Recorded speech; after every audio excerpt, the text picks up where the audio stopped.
recompensa. Besteira de 10. Eu falei, então tá bom, se eu comprar, eu sou o dono de tudo. Entendeu como que é? Bom dia. Tira.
Bom dia para todo mundo, meus queridos irmãos, queridas irmãs, com grande alegria, eu acolho a todos aqui na nossa capela, sejam todos bem-vindos, bem-vindas. Vocês que aqui vieram, nossos irmãos e irmãs de casa. Hoje a missa vai ser um pouquinho mais rápida, não teremos música, não? Os dois músicos não vieram hoje, tem que colocar lá um pontinho negativo. Mas vamos nós, com muita fé, com muita alegria, iniciar mais essa celebração, nessa manhã de domingo. Nós estamos aqui reunidos em nome do Pai, e do Filho, e do Espírito Santo. Amém. Que a graça do nosso Senhor Jesus Cristo, o amor do Pai e a comunhão do Espírito Santo esteja sempre conosco. Bendito seja Deus que nos reuniu no amor de Cristo. Estamos todos aqui reunidos hoje, nessa manhã de domingo, em torno da presença e do amor do nosso Deus. E sempre que a gente se reúne, fica assim pertinho de Deus, precisamos reconhecer que somos pecadores e pecadoras, que estamos muitas vezes longe do amor de Deus, esse amor que sempre se oferece gratuitamente para cada um de nós, esse amor que nos acolhe, esse amor que nos deu a vida, nos mantém na vida, esse amor que nos enche do Espírito Santo.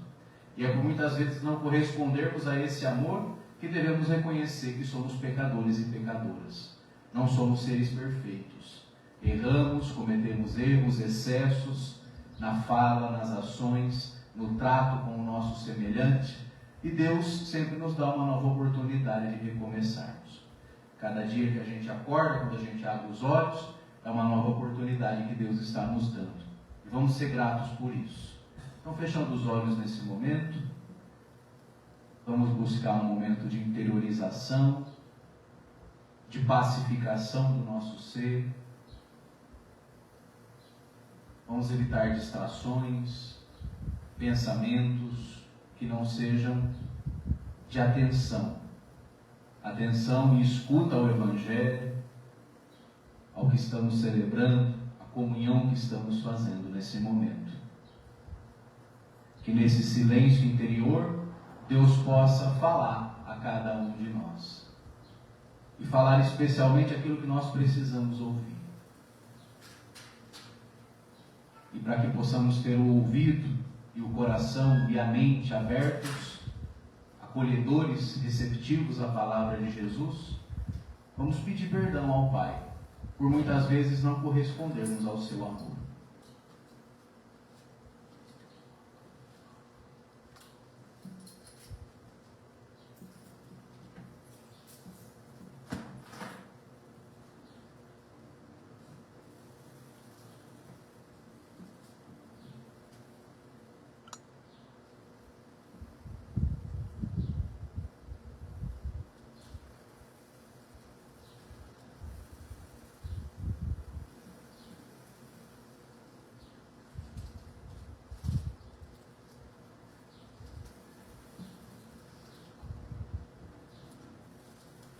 reconectando a Deus, nos reconectando a nós mesmos, pacificando a nossa consciência, confiantes na misericórdia de Deus, digamos todos juntos: Senhor, tende piedade de nós.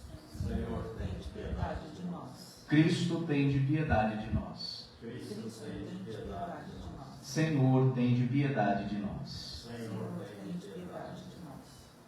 Deus eterno e todo amoroso, rico em misericórdia, tende compaixão de todos nós, perdoe os nossos pecados e nos conduz à vida eterna. Amém. E uma vez perdoados pela misericórdia do Pai, alcançados pelo seu amor, vamos agora colocar diante dele os nossos pedidos, as nossas intenções e, de um modo todo especial, os nossos agradecimentos.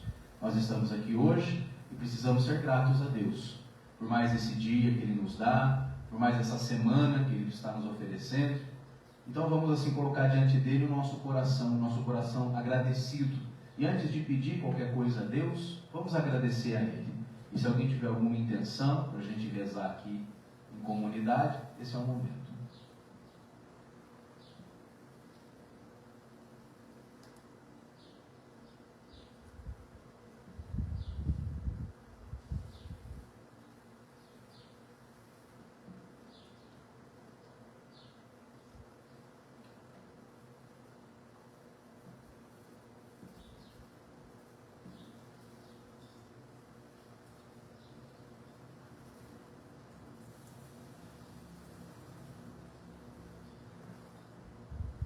E juntamente com os pedidos e intenções de cada um de nós, que carregamos no nosso coração e que Deus bem os conhece, hoje nós vamos celebrar essa Eucaristia pelas intenções da família Silvio Beijo.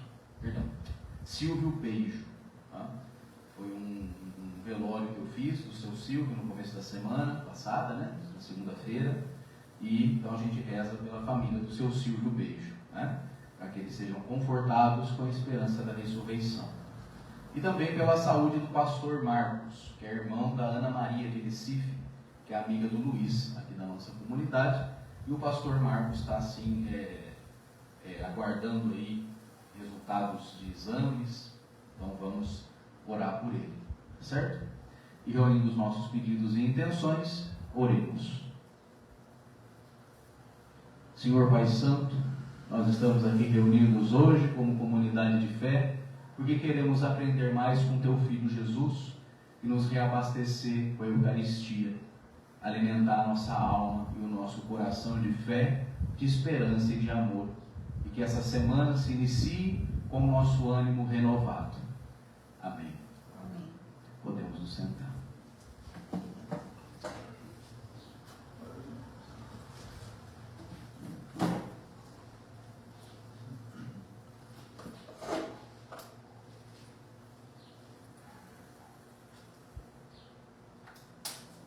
Então hoje nós vamos ler um trecho do Evangelho de João, capítulo 14.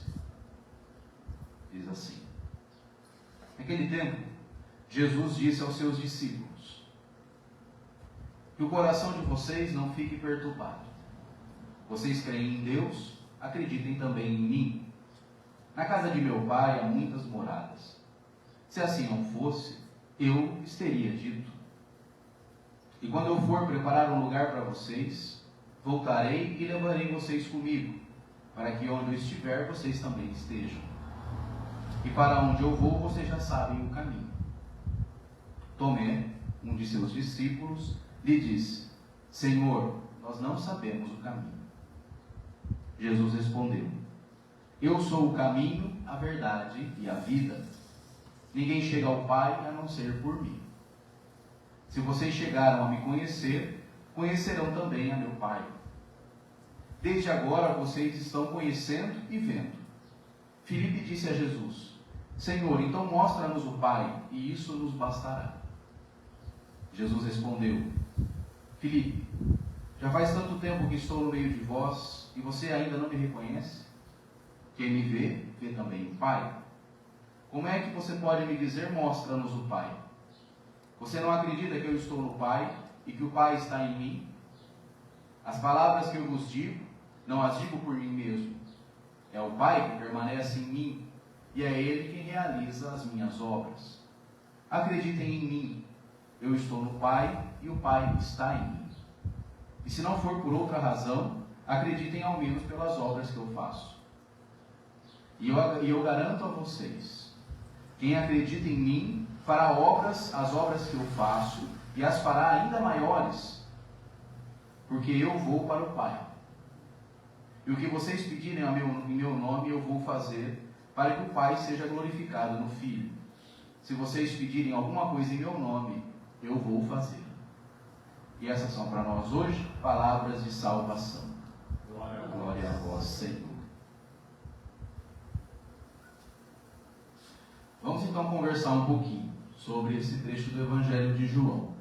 Vocês se lembram do Evangelho da semana passada? Qual foi? É Jesus dizendo que Ele é o quê? O bom pastor. Né? Jesus, ao dizer que Ele é o bom pastor, Ele está dizendo para nós o quê? Algo muito significativo, como a gente conversou na semana passada. Né? Que na verdade nós devemos tomar muito cuidado com os títulos que nós nos damos. Não é isso?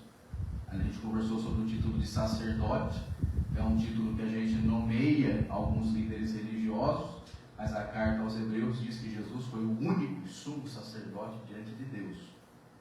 E Pedro, na sua epístola, vai dizer que todos os batizados são sacerdotes diante do Pai. Ou seja, às vezes a gente eleva determinadas pessoas a um grau, não é, de importância que nós não deveríamos. E aí eu expliquei, né? Por exemplo, aqui no Povo do Caminho, o padre Mateus não é sacerdote. Por quê? Porque eu não tenho nada diferente de vocês. Só uma função diferente, um ministério diferente. Mas eu não tenho nenhum poder especial que me foi passado por outro. Não é disso que se trata. A autoridade que garante que a gente faça isso, que nós estamos fazendo aqui, nos reunirmos e celebrarmos a Eucaristia, foi o próprio Jesus que deu para os seus discípulos, todos os seus discípulos, não para um grupo específico. Né? Ele disse: sempre que vocês se reunirem, onde 2 ou 3 estiverem em meu nome, lá eu estou no meio deles. A autoridade que Jesus transmitiu chama-se amor. E ponto final. Não é hierarquia religiosa. E também a gente conversava sobre o título de pastor, que também é um título que nós não deveríamos dar a ninguém, porque Jesus diz: eu sou o bom pastor. E todo aquele que vem antes de mim é ladrão e salteador. Ou seja, Jesus, sim, é aquele que sabe pastorear as suas ovelhas, de tal forma a não prendê-la em doutrinas, ou em dogmas, ou em sistemas religiosos, que acabam, no final das contas, a abater a ovelha. Né? Por isso que Jesus diz: eu sou a porta das ovelhas. E não é qualquer porta, eu sou a porta aberta. Elas entram e saem e encontram pastagem. Então, na semana passada, nós aprendemos com Jesus, não é? Que Ele tem que ser o pastor da nossa vida. E isso tem tudo a ver com ressurreição. Semana passada nós estávamos no 4º domingo da Páscoa. Hoje é o 5º domingo da Páscoa. Nós ainda estamos dentro do Espírito Pascal. Então, quando eu digo assim que Jesus é o pastor da minha vida, é porque eu acredito que Ele está vivo no meio de nós. Sim ou não? Essa é a crença na ressurreição. E é assim que ela se efetiva. Eu não acredito que Jesus simplesmente viveu há 2000 anos e morreu. E aí hoje a gente só lembra dele. Não. Nós acreditamos que de uma forma misteriosa Jesus está no meio de nós. E Ele pastoreia a nossa vida. Ele guia nossos passos. Mas Ele é um bom pastor. Ele não é um pastor que vai te obrigar a nada. Ele não vai pegar o cajado, não é? E te puxar para cá ou para lá. Não. Você é livre. É o exemplo que eu dei. Ele é como um passageiro. Ele vai no banco do passageiro. Mas é você que está na direção. É você que guia o carro. Jesus te dá o conselho. Jesus está do seu lado. Ele é nosso irmão. Mas Ele não vai tirar o volante da sua mão. Isso é ser bom pastor. Né? Tudo isso a gente conversou na semana passada. No Evangelho de João está essa passagem. Né? Então Jesus é o pastor da nossa vida. Jesus é o pastor da nossa comunidade. Ele tem que ser o modelo no qual todos nós, não só o padre, se espelha e segue. Pobre da comunidade que não tem Jesus como seu pastor. Quando uma comunidade tem apenas um homem como seu pastor, esse homem é falho, esse homem é contraditório, esse homem tem as suas ambiguidades, não é? Eu sempre digo, o pastor do povo do caminho não é o padre Mateus, está o padre Mateus, não é? Se o padre Mateus um dia for embora, o povo do caminho tem que seguir de alguma forma. Quem que vai pastorear, eu não sei. Por enquanto não tem ninguém, mas Deus vai preparar, né?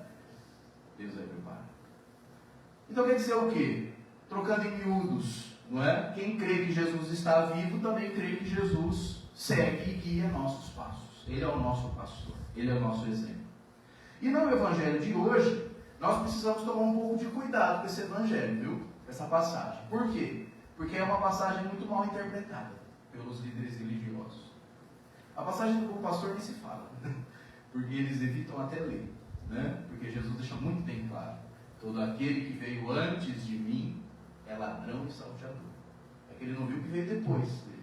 Se ele tivesse visto o que veio depois dele, ele ainda ia ficar de queixo caído mesmo. E não ia nem ter nome para as guerras religiosas, para as guerras santas que foram feitas em nome dele, para as verdadeiras fortunas que os falsos pastores acumulam em seu nome. Tá? Coitado. Mas é uma realidade. Então veja, o Evangelho de João de hoje, que é o que nos interessa, né? Jesus está fazendo 3 afirmações.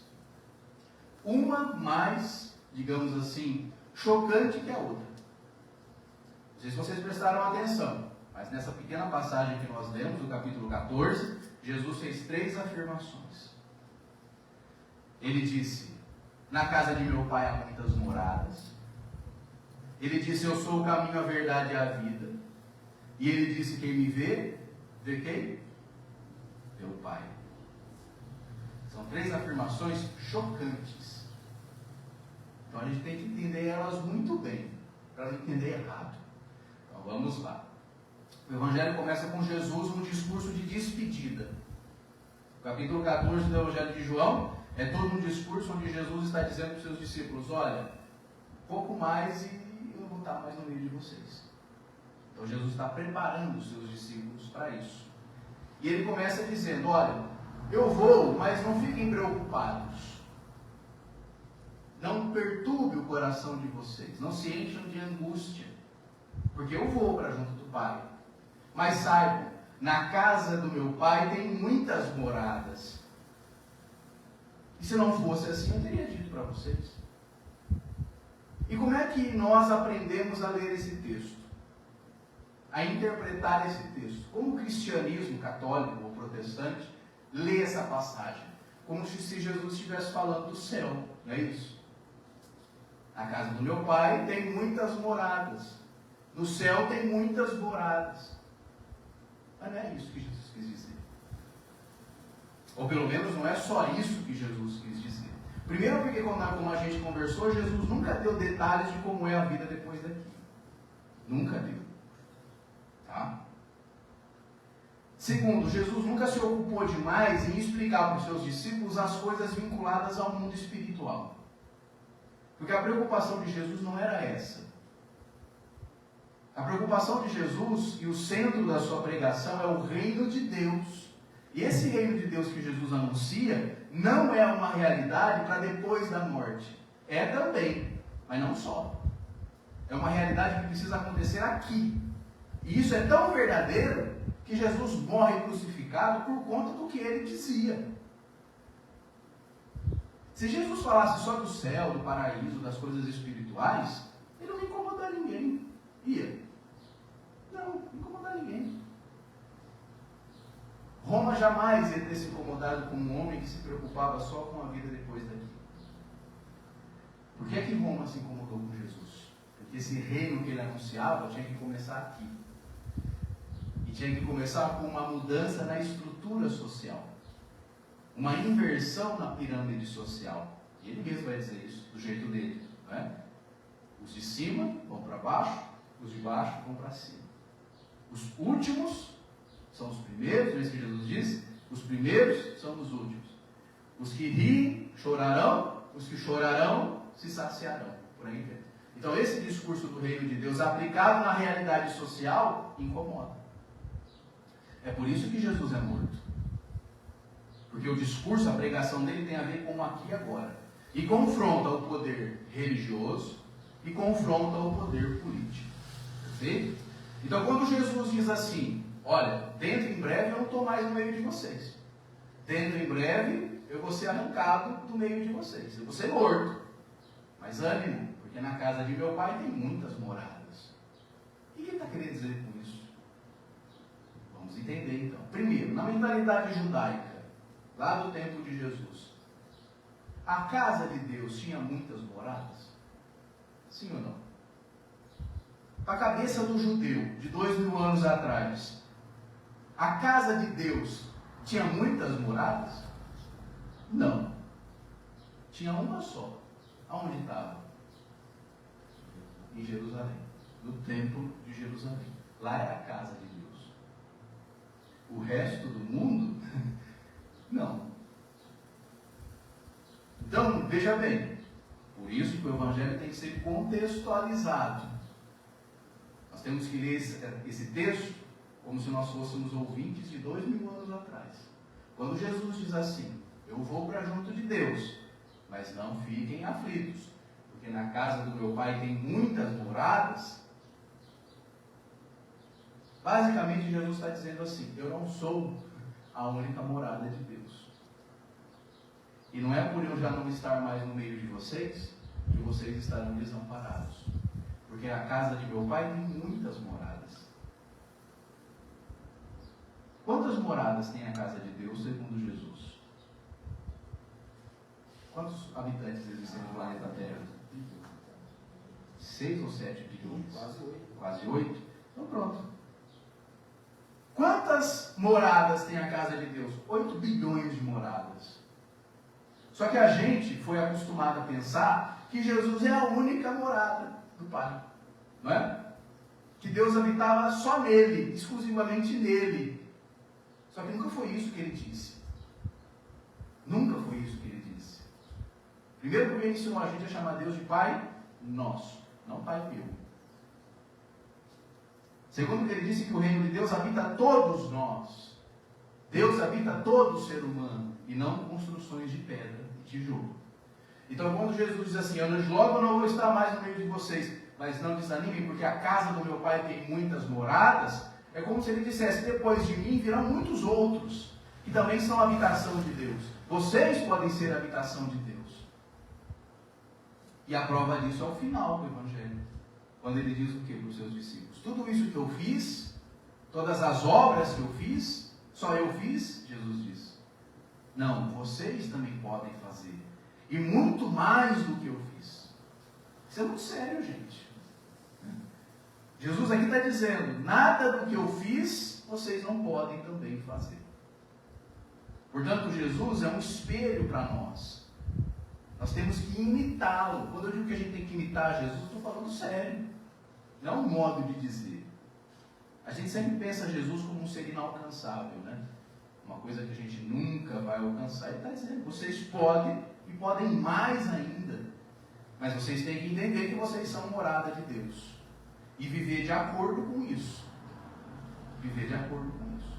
Então, na casa de meu pai há muitas moradas. Todos nós somos moradas de Deus. Não é porque nós não mais vemos Jesus fisicamente, não é? Que Deus não caminha mais com a gente. Não é assim. Deus continua caminhando com a gente. Dentro de cada um de nós. Onde está o Jesus ressuscitado? Dentro de cada um de nós. Já conversamos sobre isso, né?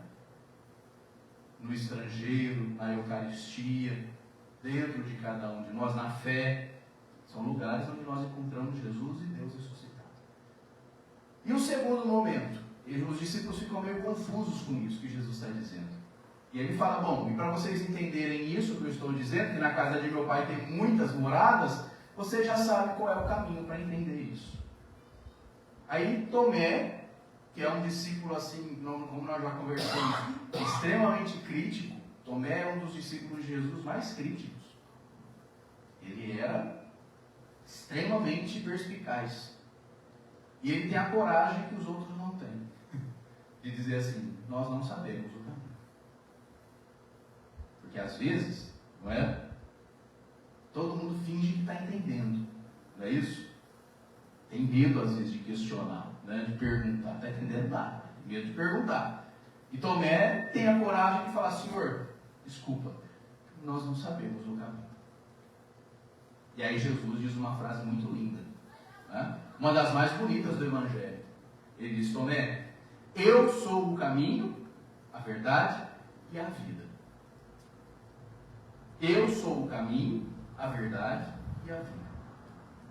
Quando Jesus diz isso, aí a gente tem que voltar a 2000 anos e ver o que ele está querendo dizer. A palavra caminho ou via, no grego, remete, naquela época, era um evocativo, sabe do quê? Do Império Romano. Quando alguém usava a palavra via ou caminho no tempo de Jesus, era um evocativo do Império Romano. Por quê? Porque o Império Romano foi um império que ficou conhecido na Antiguidade por construir o quê? Vias, estradas, e estradas pavimentadas. Então, na Antiguidade, quando você usava o evocativo via ou caminho, você fazia menção ao Império. Até hoje a gente tem esse ditado popular, não é? Todos os caminhos levam a Roma. Quem tem boca, vai a Roma. Por quê? Porque Roma foi um império que construiu estradas, ligou lugares através da pavimentação das vias. Jesus, ao dizer no Evangelho de João: eu sou o caminho, a verdade e a vida, aqui Jesus está contrapondo dois tipos de via, dois tipos de caminho. Existe o caminho do poder, que todo mundo conhece, sabe qual é. E existe um outro caminho, que é o caminho que ele propõe. E que ele mesmo é esse caminho que ele propõe. Que é o caminho do não poder. Se o caminho que leva a Roma é o caminho do poder, é a exemplificação máxima do poder, o outro caminho que ele propõe é a via do humano. É a via do amor. Não é a via do poder. Então, basicamente, aqui Jesus está nos dizendo algo muito precioso. Existem dois caminhos na vida, só. O que leva ao poder, e à destruição, e à morte, e à mentira, e o outro caminho, que leva ao não poder, à vida e à verdade. A escolha é nossa. É a ideia, de novo, do bom pastor, né? O bom pastor não vai pegar você pelo cajado e puxar você o caminho dele. Você é livre. Mas saiba, diz Jesus, só ele, ou seja, só o caminho que ele ensina a percorrer é o caminho que vai levar você para a verdade e para a vida. O outro é um caminho de morte e destruição. Infelizmente, é o caminho que a maioria das pessoas querem percorrer. Não é isso? Todo mundo quer ter poder. Todo mundo quer ser famoso. Todo mundo quer ter dinheiro. Todo mundo quer ser. Só que esse ser está mentira, né? Na via do poder, esse ser se confunde com o ter. Né? E aí eu acho que eu sou na medida que eu posso. Não é isso? Que eu posso mais que o outro, que eu tenho mais que o outro. E para conseguir isso, eu engano o outro. Por isso é mentira. E aonde isso vai me levar? Não precisa ir muito longe. Aonde esse tipo de mundo do poder está nos levando? É para a vida? Hoje as pessoas e as populações do mundo têm vida? Não. Tem morte. E morte prematura. Porque a morte é algo natural da vida, né? Mas a morte prematura não. A morte por guerra não é. A morte por veneno não é. E é isso. Nesse tipo de mundo do poder, que é o mundo que nós vivemos, porque infelizmente, quando Jesus é morto na cruz, está dito qual foi a via que nós, como humanidade, escolhemos percorrer. A via do poder. Por isso que o mundo está como está. Né? Hoje a gente respira veneno, a gente come veneno. A gente ainda tem a sorte, não é? Eu não sei até quando, de não viver num país que tem conflitos bélicos. Não é? Mas por quantos anos aí, eu duvido que logo vai chegar para cá isso aí. Né? Mas olha quantos países vivem no terror da guerra. anos isso. Né? Nós não sabemos muito o que é isso. Por isso até que defendemos essas coisas. Né? Tem muito brasileiro que defende esse tipo de coisa porque não sabe o que é isso. Né? O nosso país nunca participou de guerra nenhuma. Só a guerra do Paraguai, né? E um pouquinho da Segunda Guerra. E quando chegou lá, a guerra já estava acabando.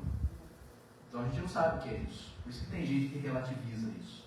Isso não é assim mesmo. Né? Então quer dizer, nós, quando o mundo, a humanidade, decide matar Jesus na cruz, foi o poder que matou Jesus na cruz, nós escolhemos a via do poder, não a via da humanidade.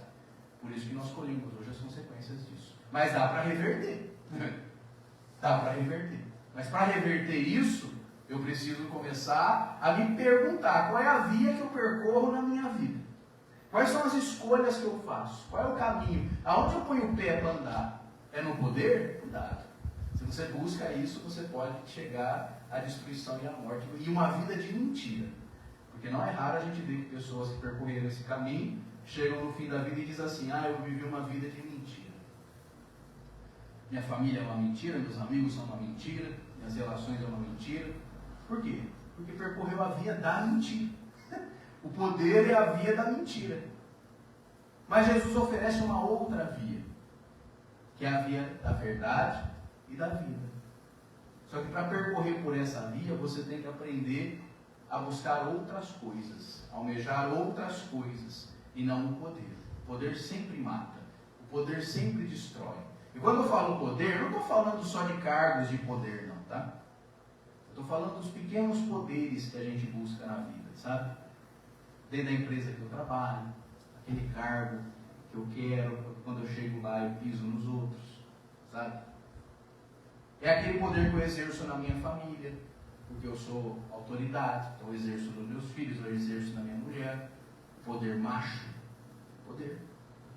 O poder que eu, como pastor, entre aspas, abre parênteses, mercenário, fecha parênteses, Jesus que disse, fui eu, exerço na minha comunidade. Né? São os poderes que nós vamos buscando, não é isso? Os poderes. O poder da autoridade pública, o poder da guarda, o poder da polícia, não é? E pode prestar atenção, toda pessoa que ocupa um espaço de poder, não é raro ela abusar do poder, é isso? O que mais nós vemos nos noticiários são abusos de poder. É que fica mais destacado os abusos de poder público, corrupção, desvio de dinheiro, não é? Autoritarismo policial e por aí em diante. Mas nós não falamos também dos poderes que nós exercemos na vida civil mesmo. É muito assim, evidente você perceber pessoas que ocupavam, digamos assim, determinadas funções e depois elas sobem e ela pisa nos outros. Já viram isso acontecer? O Paulo Freire dizia isso, né? Paulo Freire dizia, que é o patrono da educação brasileira, ele diz assim, Paulo Freire: quando a educação não é libertadora, o sonho do oprimido é se tornar opressor. E o que é uma educação libertadora? É uma educação não poderosa, que visa outros valores que não o valor do poder. O maior valor que Jesus nos ensina é o amor. E quem ama não quer exercer o poder sobre o outro. Quem ama não exerce controle sobre o outro. Quem ama não mata o outro. Não explora o outro, não rouba o outro. Mas infelizmente o nosso mundo está muito longe disso. Porque nós não temos mais exemplos. Essa é a verdade. Quais são os exemplos que nós temos na humanidade hoje? A gente conta nos dedos, não é? As verdadeiras moradas de Deus. Jesus foi uma. Nós temos ela como um exemplo. Mas houve outras. Nelson Mandela, não é? Martin Luther King, Gandhi e tantas outras figuras aí que a humanidade já teve. Que são exemplos de pessoas que não se renderam ao poder, não se curvaram ao poder, não lamberam as botas do poder, não bateram continência para a bandeira do poder. Então a gente precisa se questionar muito sério. Se eu sou discípulo de Jesus, qual é a via que eu tenho que seguir? Tem gente que acha assim, ah não, eu sigo o caminho. Eu sigo Jesus, é o caminho, a verdade e a vida. Segue nada, às vezes você segue uma religião. Você não segue Jesus. Às vezes você segue uma religião, é um pastor, um padre mercenário que você segue. E defende ainda com unhas e dentes. O que eu mais vejo na internet hoje é a gente defendendo esses caras. O cara é um pedófilo, mas a pessoa está lá defendendo. Que é ungido raio do parto. Onde é que Jesus disse isso? Ele é o pastor, o resto é mercenário, se não for igual a ele. Essa é a verdade nua e crua, e doa quem doer. Porque os sistemas de poder, eles também se blindam, vocês acham que não? Os sistemas de poder, eles são feitos de um jeito a se blindarem. É um corporativismo doentio. Basta vocês verem como que a Igreja Católica lida com os problemas da pedofilia. Encobertando. É mudando o pedófilo de paróquia. Corporativismo. E o povo? O que faz em relação a isso? Faz vista grossa. Isso é triste, gente. Isso é muito triste. O pastor que rouba a igreja, né? Está aí andando de carro importado enquanto os fiéis estão andando de ônibus. Mas é um corporativo. Você não vai falar mal do pastor. O pastor é um ungido do Senhor. Não é? E o povo acredita nisso. Porque são ovelhinhas, não é? De mercenários. A ovelhinha do mercenário, ela não tem a liberdade de entrar e sair. Ela tem que ficar presa naquilo. Enfim. Entenderam o que Jesus quis dizer quando disse eu sou o caminho? Ou seja, eu sou a via que vocês têm que percorrer. Se vocês querem ser morada de Deus, a via é essa. É a via do amor. E é aí que eu sei se alguém de fato é habitado ou não pelo Espírito Santo. Como é que eu sei que alguém é habitado ou não pelo Espírito Santo? Se essa pessoa segue a via que Jesus ensinou. Qual foi o caminho que Jesus ensinou a gente a andar? Foi o caminho da guerra? Foi o caminho da destruição? Foi o caminho da violência? Não, foi o caminho da paz. Foi o caminho do amor. Foi o caminho do não pagar o mal com o mal. Foi o caminho do perdão. Foi o caminho da verdade. Agora, se você quer ser uma pessoa da verdade num mundo da mentira, se preparem. Se preparem. Porque hoje as pessoas não sabem mais ouvir a verdade. Seja lá em que âmbito for. E se percebem que você é alguém verdadeiro, rapidamente elas fazem alguma coisa para te sacar fora. Ninguém mais aguenta ouvir a verdade. Não é isso? Só que nós, discípulos de Jesus, temos que ser pessoas verdadeiras. Agora, claro que é a verdade acompanhada do amor, né? Senão vira grosseria. É isso? Mas o mundo, como ele é, ele se acostumou com a mentira. A gente olha as coisas e diz assim, bom, não, o mundo é assim mesmo. O ser humano não tem jeito. A humanidade não tem jeito. Tem jeito.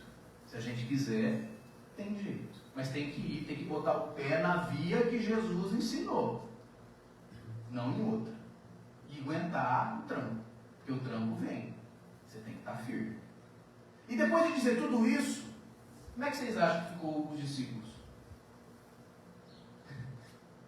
Como é que os discípulos ficaram depois de ouvir todas essas verdades de Jesus?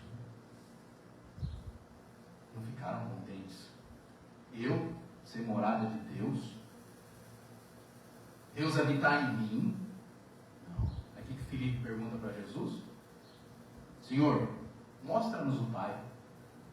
E isso nos basta. Ou seja, eu não me contentei em você falar que Deus habita em mim. Eu quero ver Deus fora de mim. Como alguém que, se possível, está acima de mim. Não é isso que o povo fala? Deus acima de todo mundo. Ou seja, eu quero ver Deus acima de mim.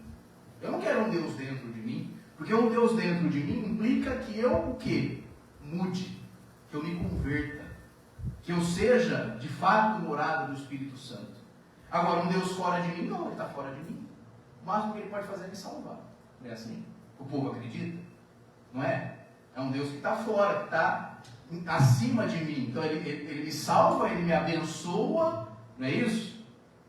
É o Deus fora. Não é o Deus dentro. Aí o Filipe, um discípulo de Jesus, fala: Senhor, mostra-nos o Pai, vai.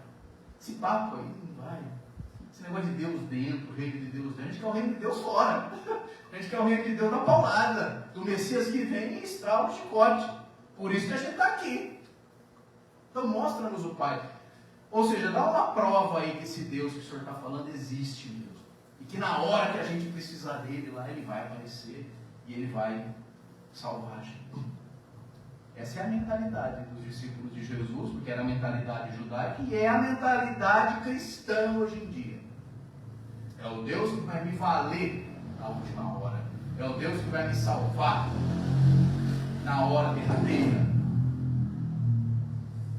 Aí Jesus diz assim: filho, eu estou no meio de vós há tanto tempo, você não me reconhece? Quem me vê, vê também o Pai. Como é que você me pede que me mostre o Pai? Eu sou o rosto humano do Pai. Você é o rosto humano de Deus. Cada um de nós somos o rosto humano de Deus. Se você quer ver Deus de outro jeito, você não vai ver. Você quer ver Deus? Olha para o lado. E aí ele disse: e saibam, do mesmo jeito que eu sou o rosto humano de Deus, vocês também são. E tudo o que eu fiz, vocês também podem fazer. Portanto, creiam em mim, assim como vocês creem em Deus. Essas são palavras de Jesus que ninguém hoje em dia ainda entende. Por isso que as pessoas se preocupam mais com templos, com santuários, do que com pessoas. Por isso que você vê gente passando fome dentro de santuário milionário, indo lá buscar cura. Está tudo errado isso. Não é? Se o cristianismo tivesse entendido isso, no lugar de basílicas e templos, nós reergueríamos as pessoas caídas. Elas são o templo de Deus, não pedra, não imagem de gesso. Acontece que ninguém entendeu isso. Nem os próprios discípulos dele. Bom, mas que a gente tem de fazer diferente. Não é? Vamos levar essas palavras de Jesus a sério. Vamos ficar em pé. Hoje nós estamos sem o nosso projetor. Então o padre vai lendo aqui e a gente vai rezando junto. Tá certo? Cremos em Deus, Pai e Mãe todo amoroso, cujo amor recebeu o rosto humano em Jesus de Nazaré. Cremos no Espírito, que faz novas todas as coisas e liberta-nos de toda forma de escravidão. Cremos na inspiração das mulheres e homens profetas, de outrora e de nossos tempos, na inspiração das artistas e poetas, e de toda pessoa de boa vontade. Cremos na justiça e na paz, no comprometimento com o próximo e com a Mãe Terra, no acolhimento a toda pessoa, sem discriminações ou julgamentos. Cremos na partilha, na vida comunitária, no pão para todos, na bondade de Deus, na humanidade de Jesus, e no reino de agora e no que há de vir. Amém. O Senhor esteja conosco. Ele está no meio de nós. Orações ao alto. O nosso coração está em Deus. Demos graças ao Senhor, o nosso Deus. É o nosso dever e nossa salvação.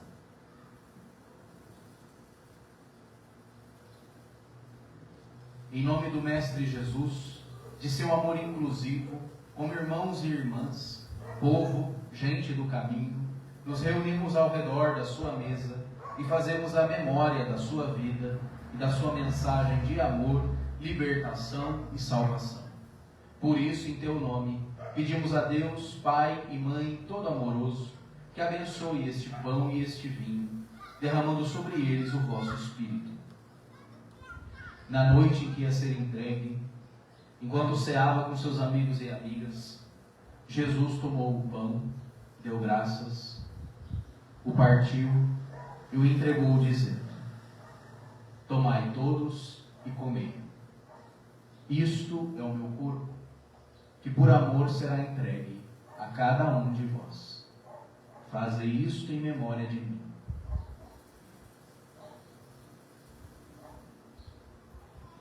E do mesmo modo, no fim da ceia, tomou também o cálice e deu graças novamente, e o entregou aos seus amigos e amigas, dizendo: tomai todos e bebei.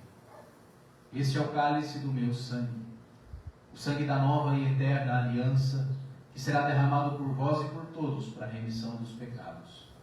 Fazei isto em memória de mim. E tudo isso é mistério da fé. Anunciamos, Senhor, a vossa morte e proclamamos a vossa ressurreição. Vinde, Senhor Jesus. Vamos dar as mãos. Vamos rezar com muita fé a oração que nos ensina a chamar Deus de Pai. Pai nosso, que estais nos céus, santificado seja o vosso nome. Venha a nós o vosso reino. Seja feita a vossa vontade, assim na terra como no céu. O pão nosso de cada dia nos dai hoje. Perdoai as nossas ofensas, assim como nós perdoamos a quem nos tenha ofendido. E não nos deixeis cair em tentação, mas livrai-nos do mal. Amém. e que a paz do nosso Senhor Jesus esteja com cada um de vocês. O amor de Cristo nos une. Saudemos-nos com a paz de Cristo. Paz de Cristo. A paz de Cristo. A paz de Cristo, mãe. A paz de Cristo. A paz de Cristo, você. A paz de Cristo. A paz de Cristo. Pegar aqui, na cara dele. É a Paz de Cristo. A paz de Cristo. Paz de Cristo.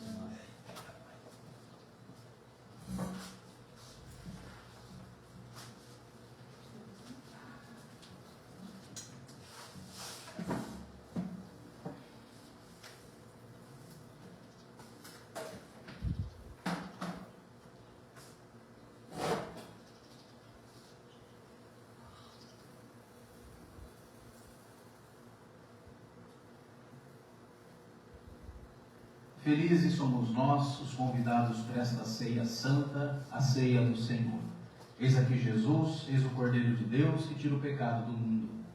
Senhor, eu não sou digno de que entreis em minha morada, mas dizei uma só palavra e sereis salvos. Que o corpo e o sangue de Cristo nos guardem para a vida eterna. Amém.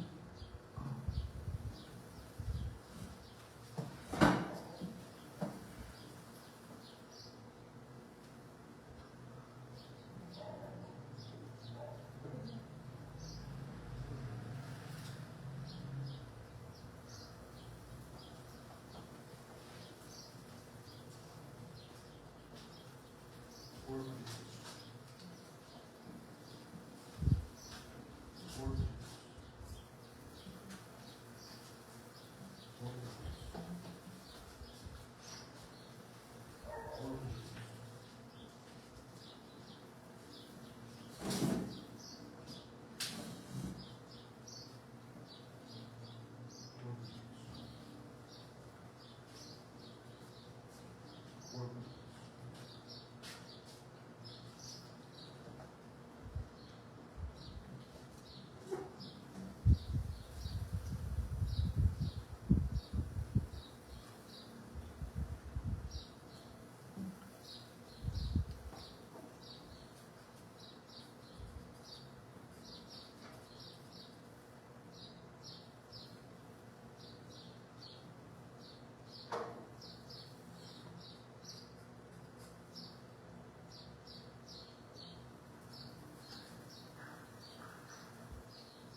Oremos. Vamos fechar os nossos olhos. Ó Pai, nosso Senhor e Deus, nós te agradecemos por mais esse encontro, por mais esse momento de espiritualidade, de reflexão. Nós sabemos e cremos que Tu habita em toda a Tua criação, em toda a obra da Tua criação, nos animais, na brisa suave da manhã, na natureza, no ar que respiramos. Mas sabemos que Tu habitas de forma especial no coração do ser humano. E queremos cada vez mais nos tornar moradas do Teu Espírito Santo. E para que isso aconteça verdadeiramente, que possamos todos escolher a via que Jesus representa. Não a via do poder, mas a via do amor e da liberdade. A via que nos leva à vida, e a vida em abundância para todos. E que possamos cada vez mais nos parecer com Jesus. E nos parecendo com Jesus, parecer também com a Tua presença. Amém.